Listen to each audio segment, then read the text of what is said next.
It's been a while since I've done one of these videos, but I can safely say I'm back again with another Subway Surfer theory video. And yes, it's another video about our favourite William Afton wannabe, Frank. And that name isn't too far-fetched this time, judging by the title of this episode. If this is your first time visiting the channel, I would first suggest going to watch my old videos. Those are the most popular videos on my channel, and they cover some more of these things in detail. Also, spoiler warning if you haven't watched the show. But to recap, Frank was a part of a secret underground society called Infinity until he rebelled against them and stole their technology, causing the breakup which split these two parties into rivaling factions. Basically, Infinity against the Bunny Cult. Years later, Infinity has yet to stop this Bunny Cult as they time travel using Infinity train technology. But both parties are about to have a new problem on their hands.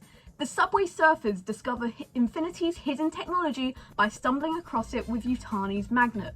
So rather than taking back the technology, Infinity decides to monitor the group closely, potentially avoiding a new threat. On the flip side, the system for Frank's travel system is broken by Jake's spray paint tag, which was blocking the train from moving across.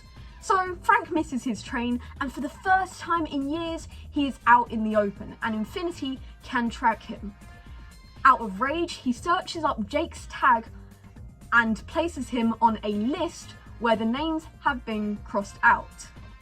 And that's what we're up to. So the main questions I got from that is Frank actually gonna kill this child who he put on a hit list, and why is he gonna do it? And for that, I have a few theories. The first theory is simple and can work without looking into it too deeply. Frank may be acting out of rage because Jake destroyed his mode of transportation, making this whole thing purely out of revenge. While this version doesn't tell us a lot about Frank's motives, it gives us a really dark insight on his character.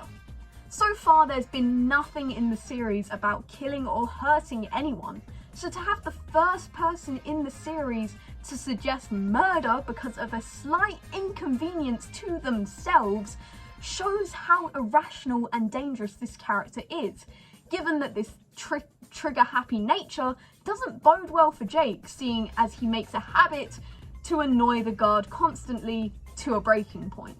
This next theory is one of my favourite theories because it's heavily based around time. Since time is a big thing in the Subway Surfers animated series because the show in itself is not set in chronological order. In fact, it's all based around one day, aka the day that the Subway Surfers discover the Infinity technology. You see, the theory is that Frank only gets one shot in each timeline and location to catch that train. So Frank missing that train is a big deal, and therefore he needs to find the cause of that problem and remove it before it happens.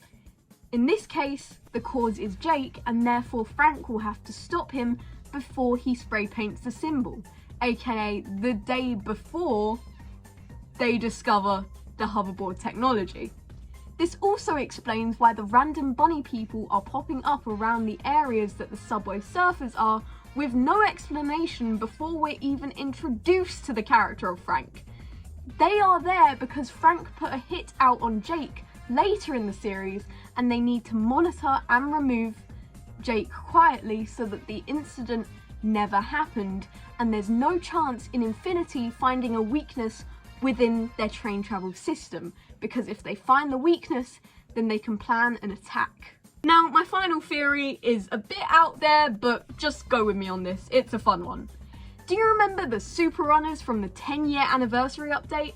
Well, one of my theories is that those are the Subway Surfers in the future, when the Bunny Cult takes over with Frank as their leader, and Infinity assembles the Super Runners to take him down. The reason that this update stood out to me among the many that were updated during that 10-year anniversary was that Frank wasn't hiding in the shadows this time, but rather plastering his face on a giant illuminated billboard, not unlike a dystopian world leader would. This timeline is Frank's best outcome, But there's one issue. The Super Runners. They are the only ones who can match Frank's technology because they've had experience with it. They are Frank's one and only true threat.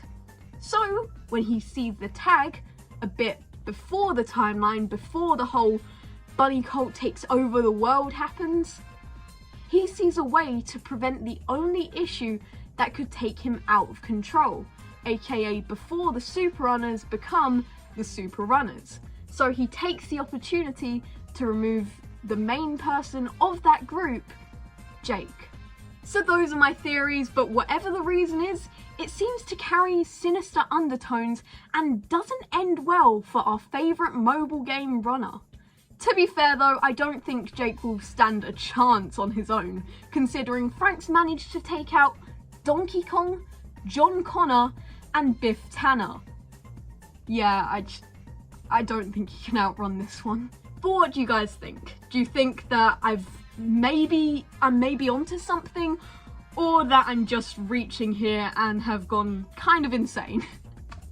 Please comment down below what your own theories are or what your response is to this. I love reading your guys' comments because you guys have so many theories that I haven't even considered yet, and I love taking those on and using it for the next theory video.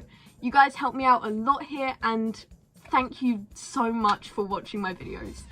Anyway, I'll see you guys in the next video. Bye!